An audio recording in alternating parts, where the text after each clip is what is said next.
পুরে যে ঘটনা ঘটেছে সে বিষয়টা নিয়ে আমাদের বিস্তর আলোচনা হয়েছে।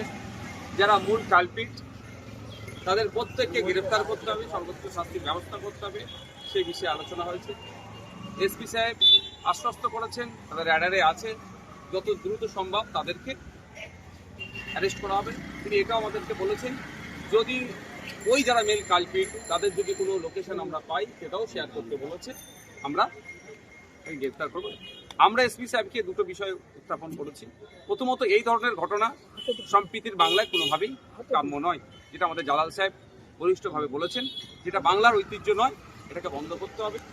সাথে সাথে আর একটা যেটা আমাদের প্রস্তাব রেখেছি সেটা হচ্ছে যারা মূল ভোটা, যারা প্রতিনিয়ত এই ধরনের ইনসিডেন্ট ঘটিয়ে বেড়াচ্ছে তাদেরকে কোনোভাবে রেহাই দিতে হবে না। আর এই ঘটনা যখন আপনারা একটা ঘটনা নিয়ে এসেছেন তার মধ্যেই আরও একটা ঘটনা ঘটে গেছে সীতাকুণ্ডতে, তারাও এসছেন এখানে স্পেশালি দেখা করতে। ওটা ইনচার্জ সাহেব বলেছেন, এই বিষয়টাই উল্লেখ করেছেন।